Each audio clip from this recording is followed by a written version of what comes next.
Said, Lord, you are good. You've been so good. Lord, you are good. You've been better than good. I can't praise you enough. I owe you my life. Can't praise you enough. Even if I try, 'cause you've been so good. Lift your voice.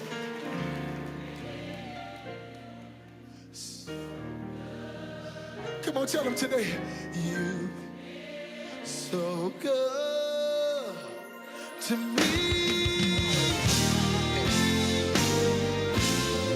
Let's go right here. Everybody lift up your voice. Say, Lord, you are good. You've been so good. Come on, say, Lord, you are good. Lord, you are good. You've been better than good. I can't praise you enough. It's because I owe you, Jesus. I owe you my life. Can't praise you enough. Somebody say, even if I tried it, it wouldn't work. 'Cause you've been so good, to me. Hallelujah to your name, God. Come on, lift up those voices and declare today, Lord, you've been so good. Lord, you are good. You've been better. I owe you my life. I can't praise you enough, God. Somebody say, even if I tried, it wouldn't work because. Come on and lift up your voices. So good to me. Come on, say, Lord, you've been so good. I don't know why you do it, God, but God knows we're grateful. I owe you my life. I can't praise. Somebody declare, even if I had 10,000 tongues, it wouldn't work because so good. You've been so good. Somebody raise up your voice tonight. So good to me.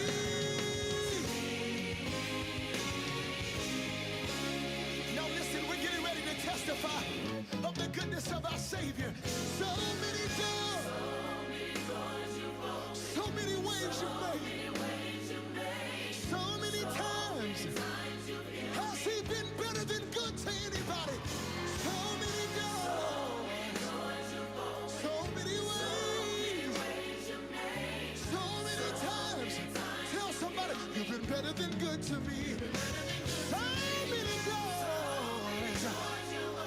so many ways, so many times. You've been better, you've been better. So many doors, I can't begin to count the ways. You've healed me, you've blessed me over and over.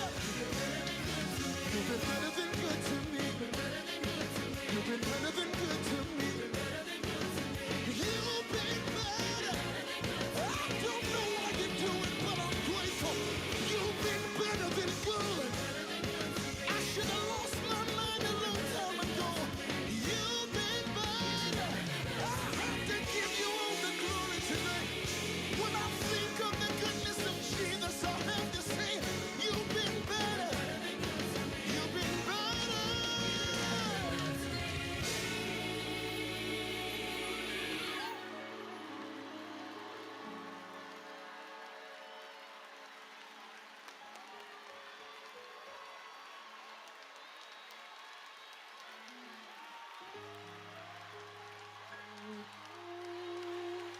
I was sitting over the dishes with tears in my eyes, and I had to declare out of the hard place that you've still been better.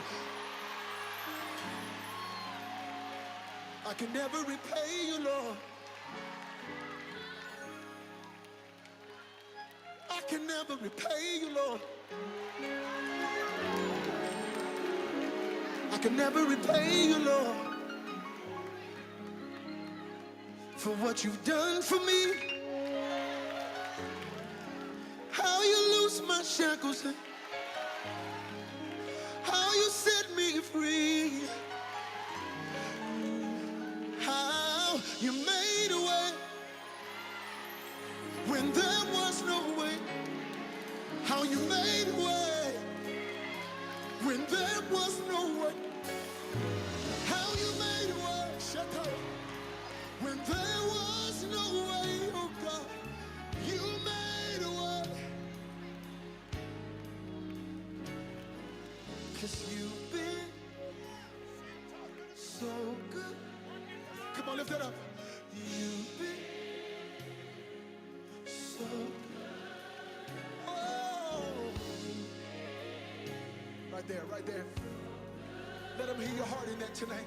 You've been so good. When I almost lost my mind, you've been. When the enemy came in like a flood, you've been so good. Everybody lift your voice, say, so good to me.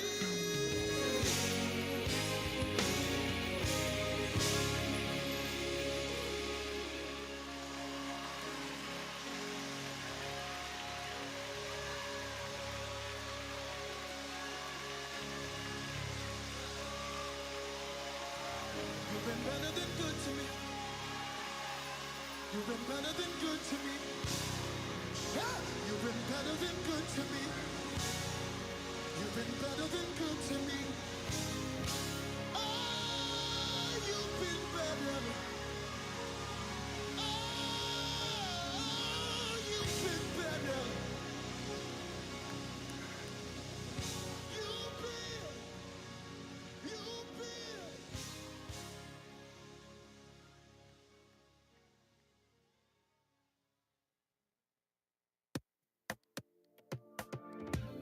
We live in the shadow of the Almighty God, safe in the shelter of His love, His perfect love. There's nothing to fear, our faith is our shield, your mercy surrounds us. We'll follow your heart, even into the dark. We stand on your promise, 1,000 may fall. I'll keep standing, the storm rages on. I'm covered by you when life brings pain. You are my refuge, I'm safe. Though everything changed, you will remain. You will remain. You will remain. When life it changes, you will remain. You will remain.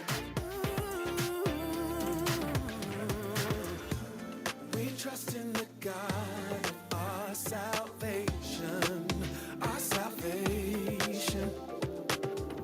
We put all of our confidence in Him. We trust in Him. He holds back the seas, the captives are free. Our God will deliver. His word is our armor, nothing can harm us. We won't be afraid. 1,000 may fall, I'll keep standing. The storm rages on. Covered by you when life brings pain. You are my refuge, I'm safe. Though everything's changed. Connecting the community through gospel. The new 107.9 FM, W300EB, Macon, and WDDO 980 AM, Perry, Macon. The views expressed on this program are not necessarily the views of the Glory 980 AM, the Glory Media Group, LLC, WDDO AM, its staff, management, or advertisers, but are the views and opinions of the participants of the broadcast. Mother Georgia, she's back on live, the historic 980. All of a sudden, let's go live into the studio. Our host, Brenda Sutton. Well, hello, hello, and hello. Hello, hello, hello. How you doing? I'm doing good. How's everybody doing today? Well, let's see. It is the 30th, Mm-hmm. and I'm getting ready for knee surgery Yeah. on my right knee. And They- how long is the recovery process for that? The recovery process is about 6 weeks, but for my listeners that are out there, just know that I'm going to be streaming probably from the bed. Mm-hmm. Be in my bed because I can't walk, and I'll be on some I don't know, some type of morphine or something like that. So Mm-hmm. Oh Lord. So that's her disclaimer. That means that you can't hold her legally responsible for Right. anything that she says while she's under the influence of prescribed narcotics. yeah. Hey Faye, what's up? Pretty. You know what, Faye? I cooked some biscuits and salmon this past week. Did you see my Facebook post? My mama turned 90 years old on the 27th. I know that's a blessing. Yeah, you know what? And my mama sharp as a tack, Emily. She Oh, real I heard funny. her talking junk. Yeah. Then you hear her talk about something about good down to the tongue, look out something I say you some or something. And Faye, she was at there when Helen came through.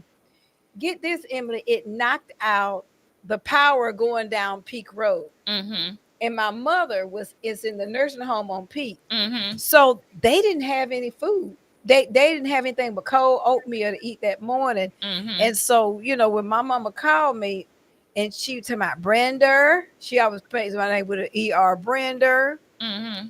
They didn't have nothing but some cold food up here, some oatmeal, and I'm hungry. I said, okay, mama, I'll be up there. I tell her, I'll be up there, I'll bring you some. So I took her some salmon Uh-huh. and some biscuits and syrup. Uh-huh. But that's all I had was salmon, biscuits, and syrup. Uh-huh. So I took her some of that up there. Uh-huh. And so she laying in the bed sopping cane patch. And for y'all that listen, yeah, they do have cane patch. They don't have it in the can, and it's got a different name to that syrup. But Uh-huh. it's still How you doing, Ricky? hey Ricky, how you doing? And so they had the but it's the cane patch brand because it's got the little man holding up the sugar cane. Uh-huh. And it's real thick. So a lot of people from the north and people from Texas, I'm not saying no name, will call it molasses. Right. That's That ain't molasses. Ricky tell us syrup is syrup. cane syrup is not molasses. No, It's not. It's not. Listen, we could go back and forth. It's the same thing. Molasses and cane patch syrup. Y'all call it cane patch. It's molasses. It's not. It's thick and It's good. You get a buttermilk biscuit. Those that are out there, Faye, you tell them you get a buttermilk biscuit and you get a fried salmon patty. You don't know nothing about no fried salmon patty. Take it out of the can. well, my mama, yeah, she used to make salmon croquettes. We don't call them croquettes. That's what y'all call them. We call them a patty. That was okay, croquette patty, but yeah. Because a croquette is kind of rounded. A patty is like it'd be like a hamburger patty, but it's salmon. It's like it's about that round, and well, hers used to be about like that. She made them big. Yeah, but I mean, it's not like a hamburger. It's kind of Yeah, like it's a little smaller than yeah, that. Like a biscuit, the size of a yeah, biscuit. exactly, yeah. Mhm. So she said, I'm not thinking about you, Brenda. It was a blessing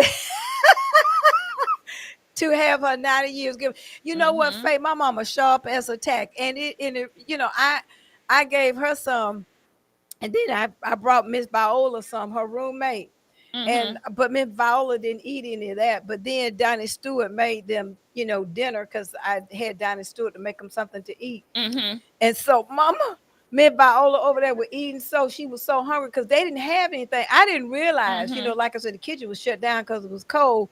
So when you need to be obedient. Listen to what I'm going to say out here. This is just an aside. Be obedient to what God tells you to do. Because you don't really understand why you're doing this particular thing, because a lot of times you don't have the foresight to know what it is that but you just need to go ahead and be obedient. Well, I had decided early on, I said, I'm gonna give Mama a little dinner up there just because you know, a lot of the people don't get a chance to, you know, enjoy home. I just did like that. Little did I know I was preparing for them for Helen. And they didn't have anything hot to eat. They would have had sandwiches. So the people had an opportunity to have them some cabbage, thanks to Dinah Stewart, some cabbage, some macaroni and cheese, and some turkey wings. And boy, they mama said they just don't have that seasoned food up here like that at the nursing home. Miss Viola was eating so hard. Miss Viola blind, and I cannot pick at people. But that's right. Miss Viola said that food was so good. Miss Viola dropped some on her chest and picked it up. But I told you I don't know how she did that. Brenda almost said so. But that was, Faith said this one is out of your league, Emily. But I love you too, Faith. You know, God, wait a minute, Faith, you wrong. God didn't tell you I want a biscuit. Faith, you know, the next time I cook some biscuit and salmon, because you know my leg is bad. But the next time I cook some, I promise I'm going to call you and Ricky Crawford over there. Ricky, see, same thing. Syrup is not thick like the other one. You right. That's what I'm telling her, Ricky. But molasses and cane patches, it's not thick. The same. It's thick, but it's not as thick. Molasses is real thick. It's real thick. But Ricky, if you want some salmon, put it up in the thing and hit me up, and I'll tell you where I live the next time I cook some. It'll be a while because I'm having surgery and stuff like that. You know what? I'm gonna make you some biscuits and salmon croquettes, and I'm gonna bring you some molasses. Don't bring me no molasses, but you can bring me some syrup. and you know it. Look here, and some of the people out there know what I'm talking about. Sop and syrup. See, you don't know nothing about it, but you take the biscuit and you break it off. Yeah, you sop it up with it. Yeah. But you know, a lot of people act like they too good to sop syrup, and no, I don't do that. But I've you know, I do have parents that are baby boomers. So I do. I sop syrup. I would take some collard greens and mash up me a little piece of cornbread and mix up my greens and eat my greens with my hands too. That's our African way, seriously, because we are accustomed to eating with our hand. So I eat collard greens like that. Use a fork. Well, I ain't got to use no fork now. You know. Well, so you're going under the knife on Wednesday, you said, right? So y'all, we gotta say a special prayer for Brenda on Wednesday as she gets that other knee replaced, and Lord knows we ain't gonna know what to do with her when she get that other knee replaced. She gonna be dancing in the streets and everything. Hey, Captain, you know what, Captain Dennis? She said that Captain Dennis Muhammad is and I can't think of the name. Faye, tell me the name of the peacekeepers. And they have done a lot with anti-violence. And Faye is, I don't know if you're still in charge of it. Something of affliction. Faye, you put it in the comments that she deals with victims who have been murdered. I mean, the victims' families of those who have been murdered, and she does a lot with them. And healing of affliction, I think is what it is. But she does a lot with them. Faye has been so active. In fact, Faye Alexander is one of the unsung heroes, and we weren't going on that today, but I'm going to throw a shout out to her. One of the unsung heroes of peace and in this community, because Faye has always been there when there have been some sort of murder to try to help mend and heal these families. A lot of people may not know that. He's the founder of the Peacekeepers. That is correct. And Faye, tell me what you are. As far as I know, it's something of affliction. I got old timers, but I'm really proud of the work that she has done, because she really reaches out to the victims' families and try to help them through. If I'm not mistaken, Faye had a child that was murdered, and it just really touched her heart. And she has been working with, with families and stuff. Keep in mind that when there is a murder in our community, it's two families that's wounded. Because you don't grow, right. And a lot of times we don't, the victim, but also the person who did it, because you don't raise your children up to be murderers, which is a really hard pain. It is a different kind of pain, because your healing of affliction. Thank you so much, Faye. And I will make you a biscuit. I'm just saying. So, Emily, what's going on? Are you and because we got a lot that we need to talk about. Because Mm-hmm. we got a lot. It just like let me just can we start out with our vice presidential debate that's coming up? Coming up tomorrow. Tomorrow at 9 Nine o'clock, on 9 o'clock CBS. Eastern on CBS. And this, I'm gonna be honest, this is the first time I've actually been excited and intrigued to see the presidential, the vice presidential Right, debate. right.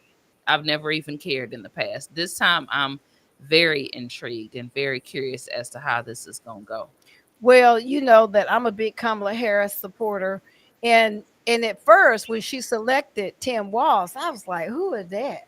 I Mm-hmm. mean, I didn't know who he was or anything like that. Mm-hmm. And of course, I mean, while he's the governor of the state, but I don't really have, any. And then I think he was a congressman too. So he does have some experience, but I'm like, but he has to step in the event that something happens to Kamala. He's got to be able to step to the plate because he is definitely the next one in line. And Mm-hmm. that to me, really just kind of made me think about exactly the the importance of this particular race because Mm-hmm. one, Donald Trump old. Mm-hmm. And we don't know, I mean, none of us ever know anything, but he like real old. Mm-hmm. And the thought of JD Vance stepping in as vice president is pretty scary. It's very scary because nobody ever wants to envision their president transition, dying or whatever, but when you put it in perspective and you think like this person is the one that's gonna have to step up and run the country, like is JD Vance who we actually want? JD And Vance, is he mentally, uh-uh. capable of doing the job? He wrote Hillbilly Elegy, which I have not read the book. I'm going to be honest with you. But Mm-hmm. he tries to pretend like, you know, that he's just like this really down the earth guy and how he came up and how, how this billionaire really was a billionaire that took him under his wing and Mm-hmm. financed him and gave him a lot of money. Most of us still don't have that silver spoon. Donald Trump's daddy Mm-hmm. gave him $400 million and gave him a start. Then JD Vance had another $1 million who took $1 million donor, or however that Mm-hmm. financed him. I don't know how much money, but he financed him to be and to be where he is today. Mm-hmm. Um, that's not the case with Tim Walz. I mean, I looked at his financial background and I'm like, homeboy like us. Mm-hmm. To my one of us, he just like us. He don't have the big portfolio like a lot of people have all that money Mm-hmm. and things like that. He don't have all that. He ain't got, he didn't have he does have a big house now because he's the governor, but he didn't have no big old house. He didn't have all that stuff. Mm-hmm. And it's just because the governor lives in the governor's mansion. That's it. But as far as like doing anything, he be out there trying to fix his cars because they tore up. I mean, the only problem I can see with him is he be in the front lawn trying to take and change the oil or something like that. Brenda. you know, Well, I, thankfully, if he becomes the vice president, he won't ever have to worry about that ever again. but you know what though? I think he's the kind of guy that would do it anyway. Mm-hmm. Because from what I can tell and what I've been doing research on him, and is that he's that guy. Mm-hmm.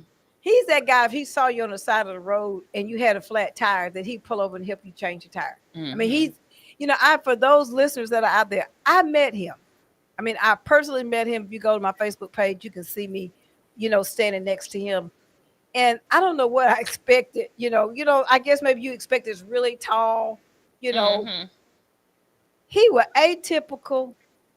I Mm-hmm. mean, atypical guy. I mean, he had, some very unassuming clothes on, had a wallet in the back pocket, I mean, he's just real down to earth. Mm-hmm. He's the kind of guy that I hate, I won't say like the barbecue.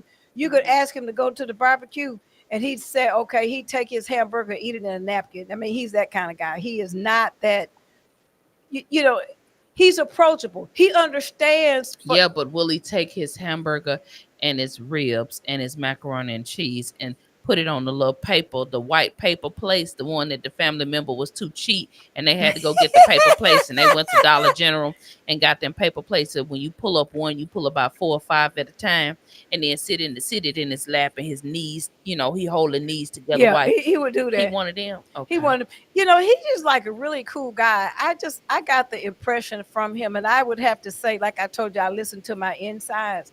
He's one of those guys who really has empathy for the people. He is just a good-hearted person. I was telling you in the parking lot when I realized his son was special needs, and I'm telling you, for those that are listening out there, when you have a special needs child, that is going to be maybe 18, 19, because you still deal with special needs. Mm-hmm. When there's special needs, special needs don't go away. Okay. Mm-hmm. It's something that you have to continuously work with, and hopefully they can learn how to work with whatever they have going on. Mm-hmm. But you have to do the very best you can to help them to get, to wherever, whatever they need to be in life, just in case you transition to children to be self-sufficient. Right. I just see him as being a voice of reason in the White House, that don't forget, quote unquote, us little people who's struggling, because there's a lot of us out there that are struggling. And absolutely. And we need to be able to live too. And while it's good that you say you talk about these people with all these investments, and there's some people out there that got them, but a lot of us don't have them. A lot of us just got retirement and Social Security, okay? And some people don't have retirement and Social Security. Some people just got Social Security. Right. And so it's hard out there. And I just have a belief that he understands. And I'm not talking about Kamala. Kamala, I'm gonna vote for her, but Kamala is in a different league too, because she be wearing, $70,000, Tiffany, some necklaces and things that they be wearing. Pandora, Tiffany's, those really expensive necklaces and things like that they wear. Cartier. Oh, okay. Yeah, she be wearing Cartier and stuff like that. Which her husband buying for. He a big time lawyer. He can do it like that, But this guy is not that way at all. And so I believe as a nation that we'd be blessed to have him as the vice president. And should he, if anything ever happens to Kamala, that he would make an excellent president. I really do. So I can't wait to see the debate, because actually Tim Walz is pretty funny. Now I hope, I want to see him be cracking jokes. If he crack about 3 jokes, that'd be great. I don't think he's gonna crack no jokes. I think he needs to crack some jokes. I mean, he may need to. I don't think he is. I think he wants America to see him, as this serious guy. And I think we'll all be entertained definitely if he does, but I don't think he'll. Well, let me ask you something. Johnny talks about this all the time. Everybody is not as learned, quote unquote. I won't say it. Maybe that's not the word, but everybody is not on the same level as you and I and things. And so there's a lot of concepts that has to be broken down to where any and everybody can understand it. I do believe that Tim Walz can do that.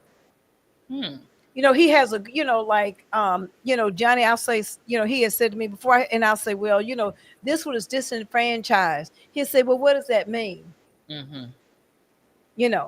We need to be able to, articulate the meaning of these things. And I do believe that he can do that. That I think he has the capability of doing that. I think he can do a good job of doing that. How old is he? You know what? I don't know. But I just know that I'm excited to see it. It'll be the night before my surgery.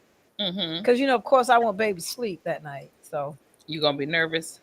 You know what, though? I don't have a need to be nervous. Okay, he's 60. Tim Walz is 60. He's not bad.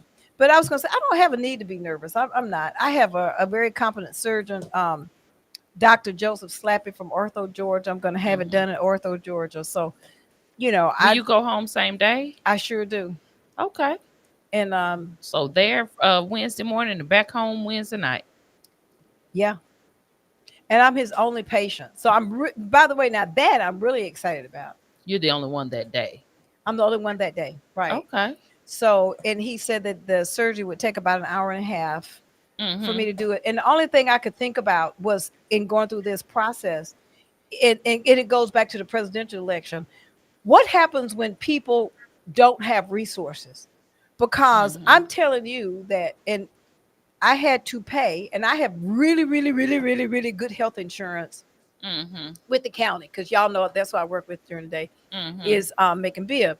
So I had to pay $1,700 out of pocket. I had to, so out of that, I paid a little bit on. So I paid $1,500 right then. Boom. I paid that. I had a copay that I had to pay $400 something with the heart people to do an echo, cardiogram. So let's say that's what is that? 15 with 17 total and 450. That's about what? 20. That's $1,650. 450. $1,700. Oh, total. For one place, one office visit. Oh, okay. Then I had to pay another $450 for another office visit. Oh, so that's $2,150. Okay, then I had to buy this thing that keeps my leg from going blood clot. That was another $135. So that's $2,150. So you're at $2,385, $2,285. $2,285. Then I've got to have my copay for my medicine. So we're gonna give that. My copay gonna be another $15. So what does that put it like $2,400? That for another 15, that puts you at $2,300. $2,300. Okay, that's not to include now when I come home, I'm gonna have to have some people to help me with meals and stuff. So all in all, probably out of pocket, we're talking at least $2,800. Now, if you don't have any insurance, then what happens? You're gonna walk around bone on bone because that's what happens when you don't have insurance. Obama tried to do it with, Obamacare or whatever, but tried to do it, couldn't do it. So I'm saying to you that with good insurance, I'm talking about really, really, really good insurance, I still had to pay out of pocket. And by the way, that's not to the hospital. That's at a surgery center. Yeah, hospital would probably been twice as much. The hospital, it would have. So what I'm saying to you, that's what, and I'm like, okay. And then folk tell me, I don't know why, I need to vote for this one, that one. You better vote for somebody that's going to help you try to supplement and have some, some health care, because health care ain't no joke. No, it ain't. And young people, you don't think about it when you're young. You don't really focus on it until you get, a little bit older and you start having the different ailments and you realize that you need the insurance. So absolutely. So, when we're looking at these candidates, you need to take a look at, and I'm not a big Dr. Umar fan, I don't like Dr. Umar. He one of them ones because he be talking crazy, but he did say something halfway decent when he said vote for, not necessarily for the person, vote for the things that you want. Yeah, that's why I always say, like, people think, well, you don't know what you want to be. You Republican one day, Democrat the next day. I said I always vote for the person I feel is going to have my best interest at heart, and the person that I feel like is going to bring forth the things that are important to me, the things that I need. And one election that may be a Republican, the next election that may be a Democrat. So, you have some people that are just staunch, loyal to the Democrat side, and they just vote Democrat, Democrat, Democrat, no matter what it is. And I'm like, we've had some not so great Democrats in the history of our country, and we've had some good Republicans in the history of our country. So I can't, I'm just not a person that just votes the same all the way down the aisle just because. I think you just have to look at who do you feel is going to work for your best interest. Well, see, for me, but I tell people when they tell me about Republicans, so I'm glad that we're having this conversation. I tell them a Republican hadn't done anything good since Abraham Lincoln did the Emancipation Proclamation, and he really didn't do that quite well. But I'm just saying, because there's no such thing as being a little bit emancipated. But if you look at the Republicans of back in the day, during that particular time, the Republicans back then were radical Republicans, and they did some awesome work. But then after Reconstruction, then you had Jim Crow to set in, and but still a lot of blacks voted Republican because Republicans were the ones who got them out of slavery. So it wasn't until around the time of John Kennedy that we saw a huge shift from the Democrat, to the Democratic Party. We saw that shift, and maybe even during Franklin D. Roosevelt during him time when they had the New Deal and stuff like that. They started Mm-hmm. they started the transition then, but then they actually really came forward with it. Which, Mm-hmm. I tell anybody, Brenda, I can't vote for Trump, and I can't vote for Trump because of my challenge with Central Park 5. I still go back to that, and I Mm-hmm. actually met a lady who was in New York during the time of Central Park 5 Mm-hmm. and saw what he did in terms of he wanted them to die, Mm-hmm. and DNA evidence proved them different, proved them Mm-hmm. innocent, but he did not care. So, you said, Brenda, you fixated on that. Now I don't trust him. I don't Mm-hmm. trust him because I keep hearing things that is that's just not good. Mm-hmm. And part of that for me too is that, I've been studying for my genealogy exam and stuff like that. And so I've been doing a lot of research on the laws. And what I can assure people is if you go back and read, the way to some of the language of why these laws were enacted and things like that, you would understand that, I don't know, I guess somebody been reading to Donald Trump, because he's talking some of that same crazy foolishness that they spoke in 1795 Mm-hmm. and 1800s. He's still trying to go around and just talk about people not being, basically they're not human beings, especially some of the immigrants and things like that, just treat them like animals and just stuff like that. But I'll get off my soapbox with that one, because I would just have to say that I believe that there's some good in everybody, and I pray that we can find some good in Donald Trump. I don't know where it is, but Yeah, I don't know about that. I don't know about that. you know But um there's a saying, even the devil loves his children. but that's but So, yeah, I say that again. Even the devil loves his children. hallelujah. So you got to find, I do believe that there are two extremes, but you can't have one without the other. So you can't have love without hate. I mean, they can't they coexist together. So, um, there's has to be. I'm a believer, and there has to be something good in Donald Trump. I don't see it. I don't think anybody else sees it, but I want to believe, because I want to keep this idea that I have in my mind that there's always at least one something good in every person. And I think you have to look for it. I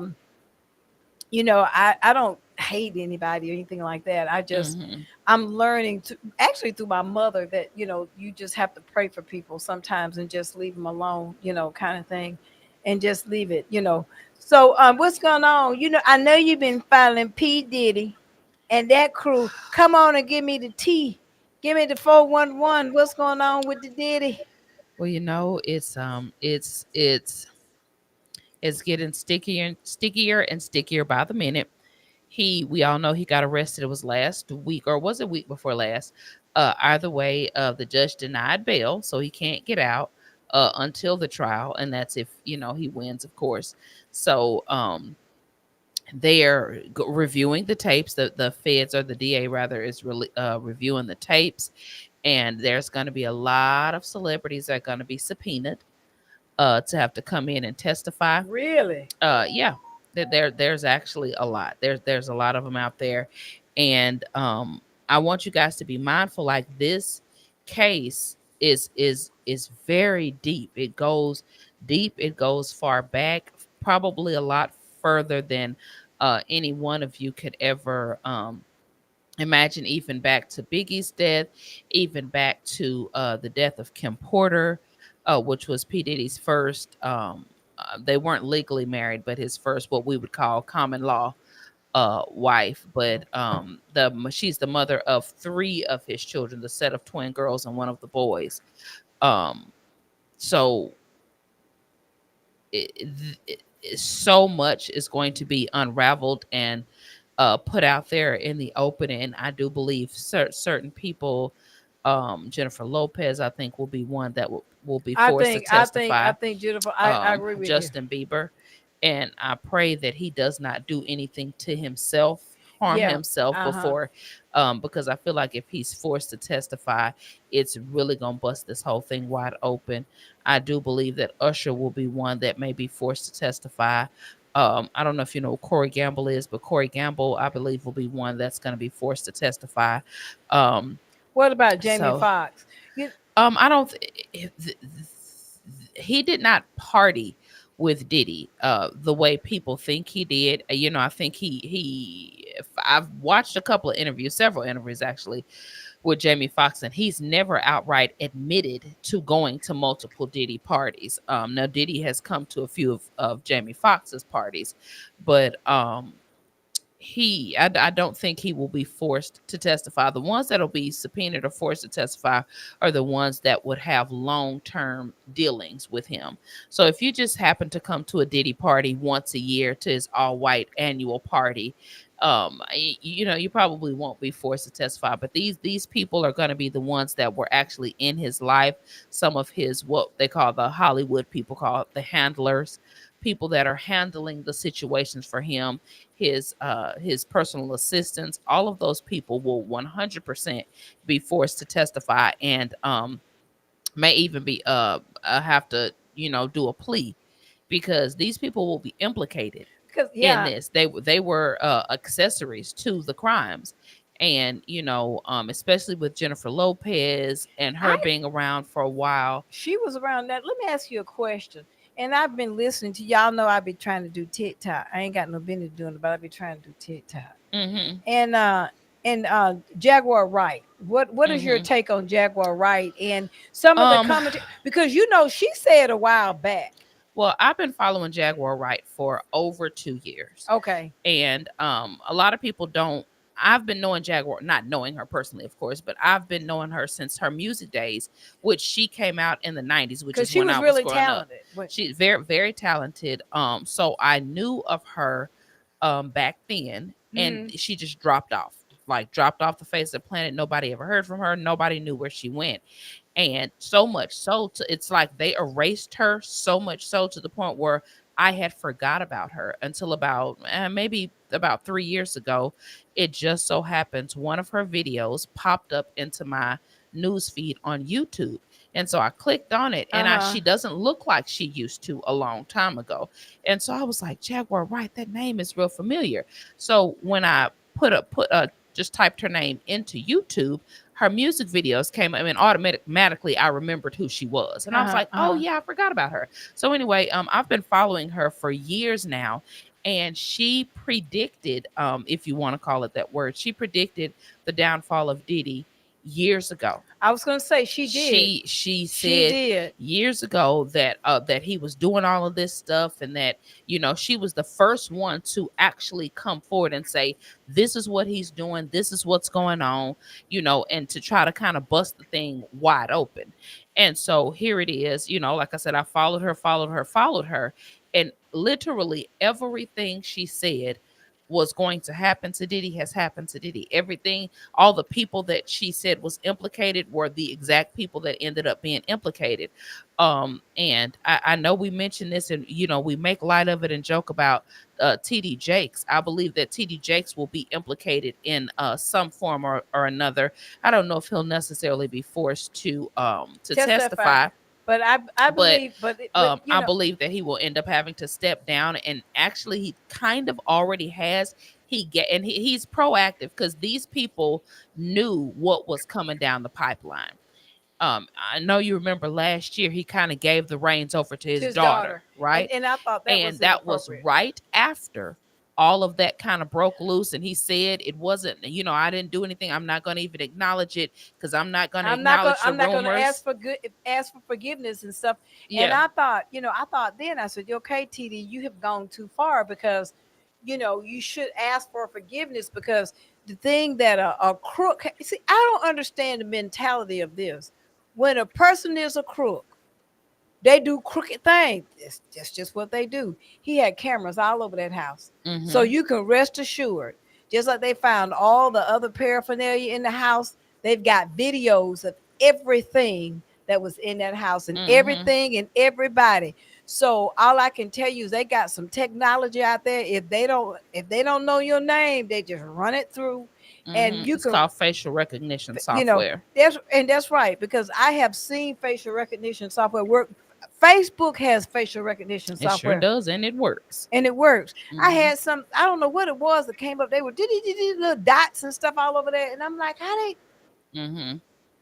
Well, like I was saying, right. people want to believe because they want to believe in their leaders, they want to believe in their pastors, they want to believe that these people are good people, that they're above the law, that they wouldn't, do these devious debauchery, shenanigans.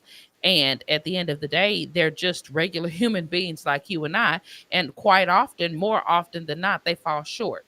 Mm-hmm. And that's okay as well, but they have to account for the devious things that they're doing. And unfortunately, TD Jakes got on top of it. His handlers, his lawyers, all the people that make TD Jakes who he is, I'm sure informed him now's the time to step down, because if you stay in this position, because we know what's about to happen, right? Right, right. If you stay in this position, and you're in this position when Diddy goes down, or when this situation blows up, you are going to be in a world of trouble. So I do not believe that it was a coincidence that he handed the reins over to his daughter. I think that was a very calculated move so that he would not be the head of the organization. He transferred, power, funds, etc., over to his daughter's name, so that the family wealth or the fortune would not be squandered away in legal fees, et And by cetera, the et way, cetera. So these celebrities that do this dirt, they know exactly they what know they're exactly doing. what they're doing. So TD Jakes is he knew what he was doing when he gave it over to his daughter. And by the way, when you take a look at who was there at some of these Diddy parties, it's Mhm. interesting to know who was not there. You follow what I'm saying? Mhm. So, like, to me, if you were going to have a cool pastor there, you would have had Jamal Bryant, because he's about one of the coolest ones, around. If Mhm. you're just going to have a cool pastor, Jamal wasn't there. And then Jamal Bryant just kind of came onto the scene, popular scene in the last few years. When you talk about the stuff that Diddy's been doing, this goes back to, I'm 43, so this goes back well over 30 years. Oh, yeah. And see, and I have seen Justin Bieber. And when you can look at a person and tell that they are really sincere about their spiritual walk. I don't know if you've seen any of the latest videos in that Justin Bieber Mhm. in it, but he's praising God, and oh my goodness, it just, let me just tell you. I'm rolling my eyes for those that are listening. I'm rolling my eyes right now. But I think that, no, my point to you is that he's going through something. So you were saying that you hope he was able to make it through. My thing is, I don't know what he's going through. You know what I'm saying? Physically Mhm. and mentally and spiritually. But whatever it is, he's trying to get his soul right, Mhm. so that whatever walk he has to do, Hmm. that he will be fortified spiritually to do it. Because I like you, I believe he has to talk. Mhm. He's gonna have to give some He's gonna testimony. have to, yeah. And he's gonna need God to get through it, because I'm sure that it's so ugly and there's so many people involved in it. That's what, Mhm. I go back to Cat Williams. He said it. Mhm. He did. He said in 2024 everything was going to be exposed. And that's why I keep saying this to people, like, this is not something that just came out of the blue.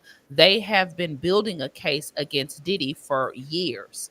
For at least two or more years, they've been trying to build a case against them. The DA, the feds do not raid your two homes and do all of that without having so much prior evidence, because they have to get the legal, what do you call it, not subpoena, search warrant. They have to get all of that. They have to get a judge to say that, okay, I have enough evidence, or you guys have provided me with enough evidence to where I can say it's okay for you to go into this person's house and seize whatever's in there. So this is not something that just popped up out of the blue. They have been working diligently on this case against him. So a lot of these celebrities already knew, because before they issue these search warrants and they have all of these suspicions, they're talking to people. They're coming in and saying, okay, can you give us a sworn statement? And all of this is what allows them to have enough evidence to go to a judge and say, hey, judge, we have all of this. etc., etc. We need a search warrant to go into the house so that we can obtain more evidence.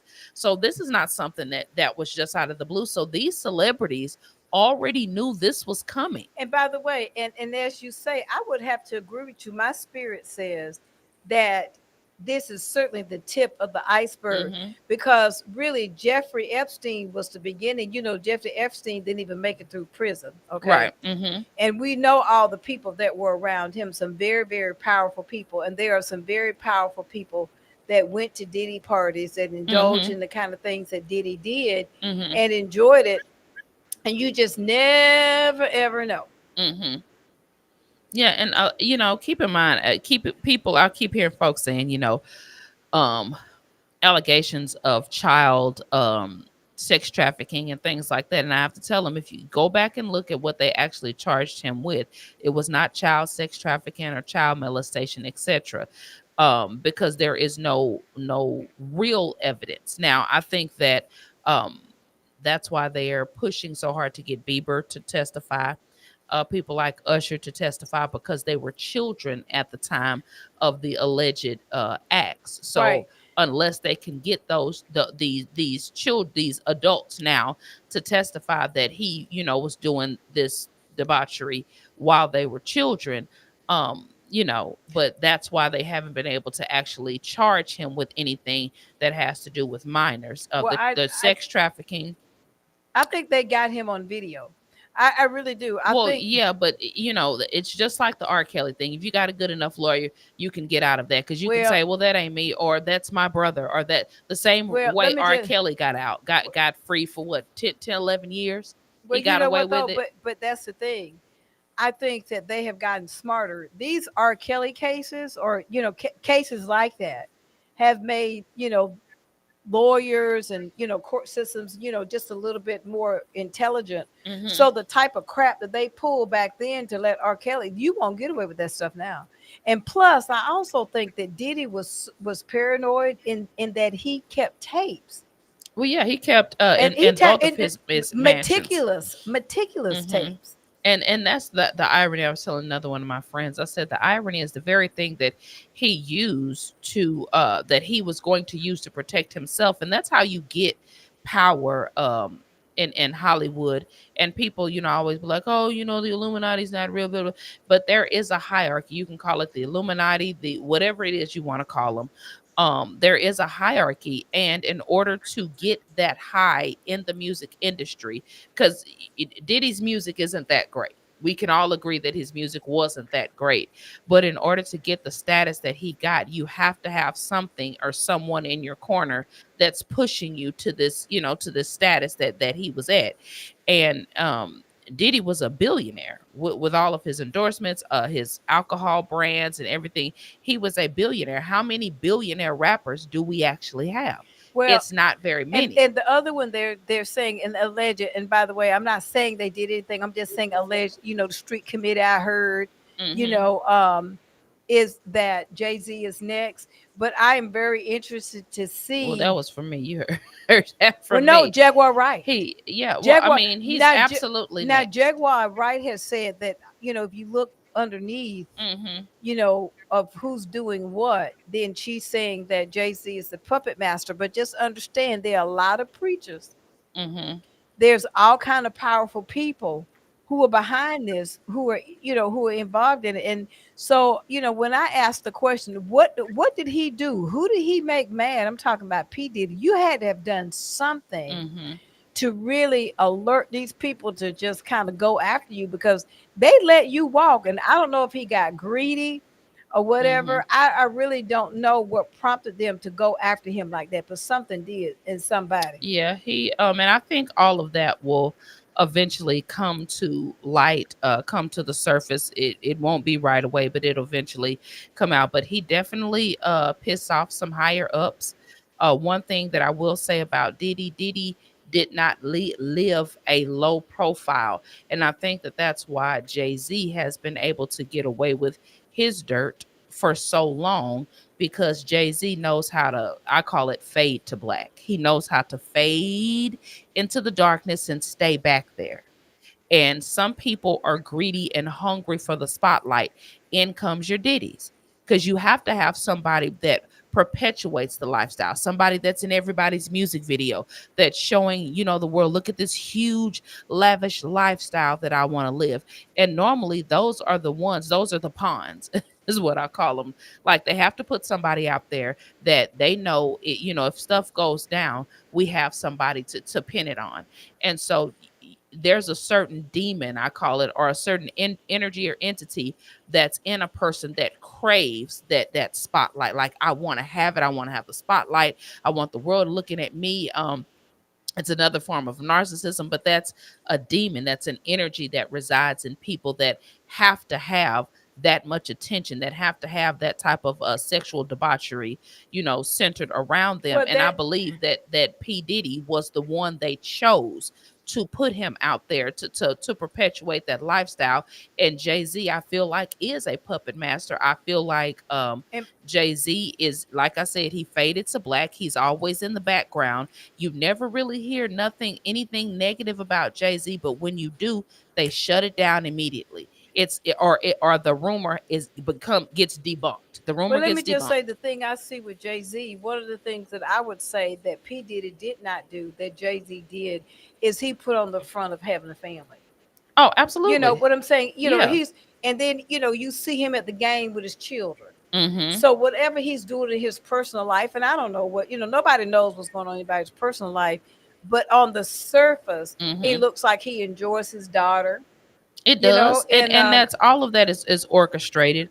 And well, I won't say orchestrated. I mean, most of us enjoy our children, right. And But with, I'll put it like this: if you were into it, like I'm into it, because I be having time and I go down the rabbit hole, all the time. But something that I paid attention to that a lot of people don't even know: Beyonce has not done a public interview in over 11 years. She hasn't talked to the press. She hasn't done a TV interview. She hasn't done a magazine article. She hasn't done a YouTube video or anything. All Beyonce does is drop albums and drop music. That's it. She hasn't talked to anybody in the public in over 11 years. All of a sudden, all of this stuff goes down with Diddy, right?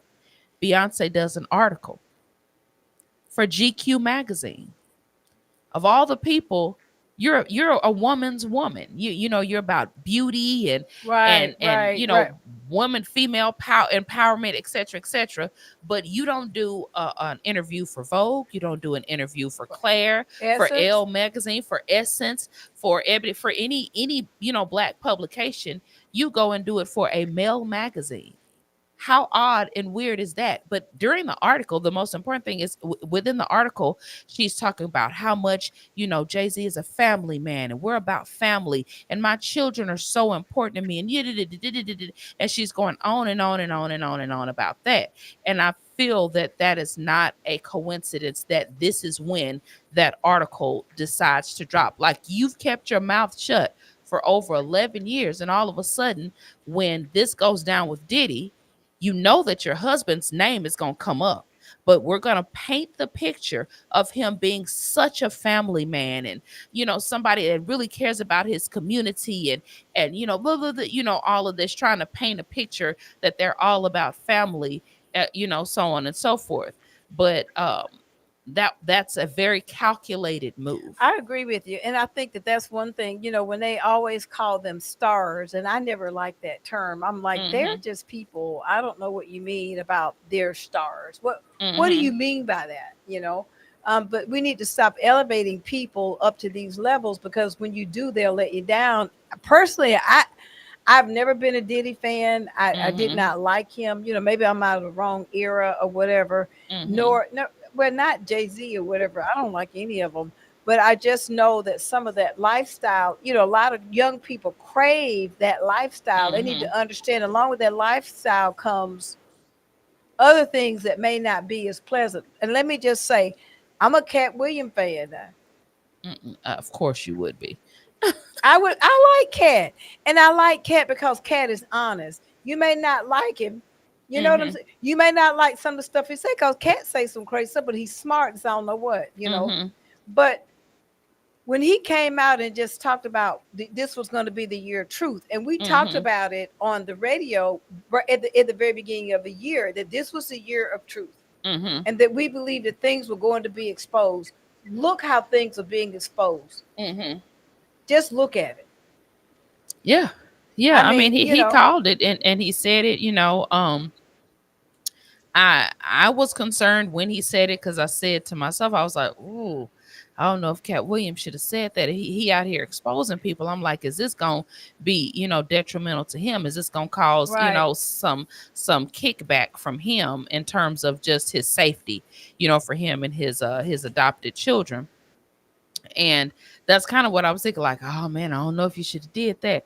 There's a time and a place, and maybe, but at the same time, we crave it as human beings, especially in 2024. It's almost like we want to hear the negative, or we want to hear the juicy, the gossip, the drama, and we don't really want to hear the truth. And I mean, we don't want to be privy to the truth. And it's not that people don't want to be told the truth. It's that the lie is so much better. The lie is so much more comfortable. The lie is exciting. That lifestyle is an exciting lifestyle. So we want to believe the lie. I think most of us, especially, I would say if you're 40 and up, you got enough sense to know, because you've lived long enough at this point to know that representation is a lie. We know that no, nothing is that good. With all of that money comes a whole set of problems. But like Jimmy, that younger generation, they fall victim to it. They're privy to it. They believe the lie. And you still have a lot of adults, 40 and up, that want to continue to believe the lie. And I think that's a challenge. And let me just go ahead and make an extension of that lie and power. You're in the beauty industry. How many women do you know, or that you have run across in your career, who are trying to emulate what they see on media as being beauty? All the time. Oh Lord. All the time. Because I look at them and I'm like, number one, it's not I wear makeup. So I mean, but I like for you to accentuate what I have, but not make me look like, look different. Yeah. And I'm faced with that quite often. And since I've been in the industry for so long, for those of you that don't know, I started doing makeup when I was 16, and I became what's considered a professional by the time I was 20. So I've been doing makeup for 26, 27 years, professionally over 21.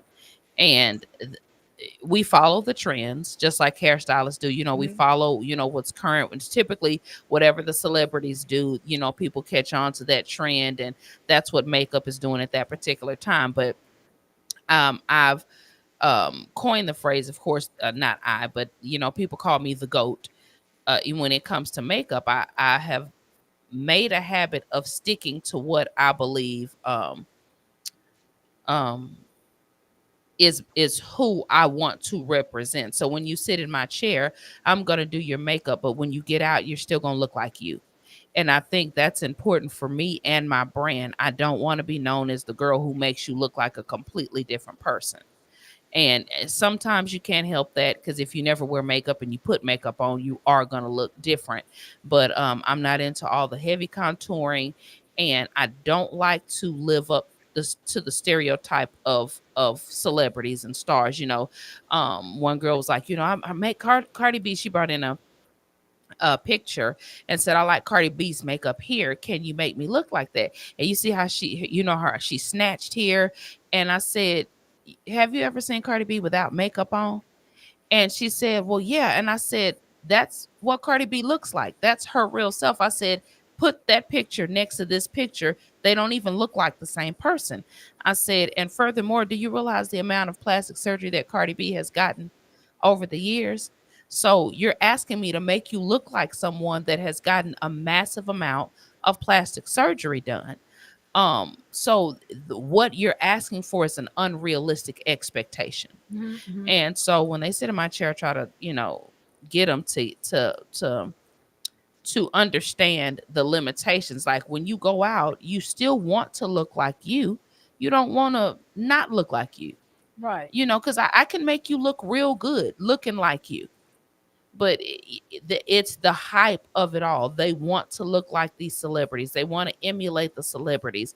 They want to look like the Instagram models and all of it. Again, it's all a lie. And Diddy is a part of that. That's where I'm going with it. Yeah. You look at Diddy and some of the rest of it, and let's say Jennifer Lopez.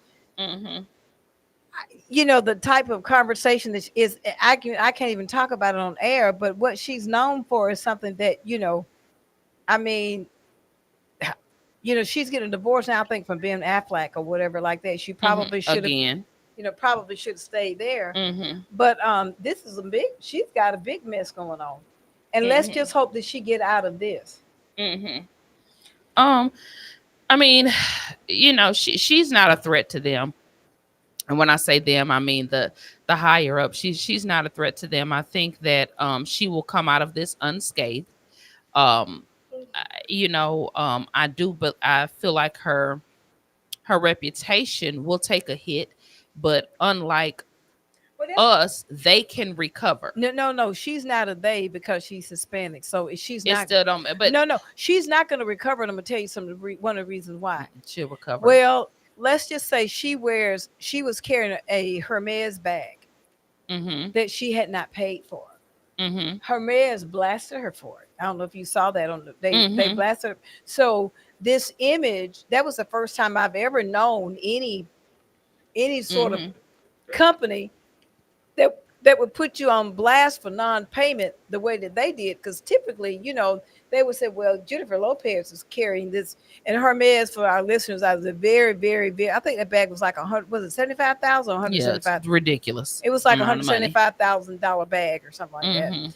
And so she had not paid for it.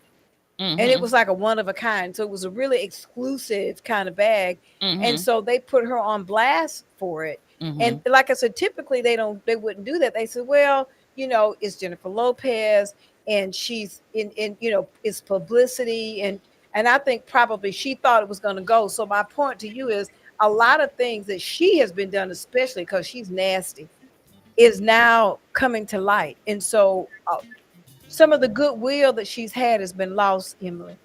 Some of it, but keep in mind that the company that she keeps and the ones that want to continue to make money off of her, if they think that they can still make money off of you, they're not going to let you go down. They're not going to you may get a little dirt thrown at you, here and I mean, at the end of the day, who really cares? Celebrities get free stuff all the time. It's not a big deal. She had an Hermes bag that she didn't pay for. She could easily say, well, my stylist got it for me and I didn't know. But Emily, but you know what? She's not that hot.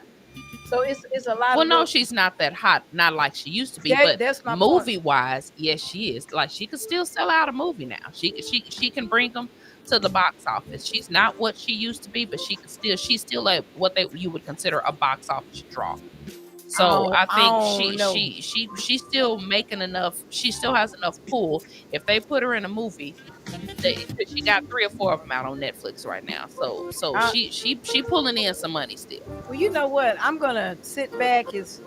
I'm probably not supposed to say this, but I'm gonna sit back and get me a glass of wine, and I'm gonna watch this debate. Jesus turned water into wine, so you say. Hallelujah, thank you. And I'm gonna watch this debate tomorrow night, and I don't know if I can, but as long as I drink before 12 o'clock. Oh, yeah, that's right. Oh, as long as I do it before 12. All right, y'all. Well, let's say a silent prayer. Oh, God, we thank you for Brenda on her surgery this Wednesday, and we'll keep you updated. Okay, we love y'all. Talk to y'all next week. Bye. Bye.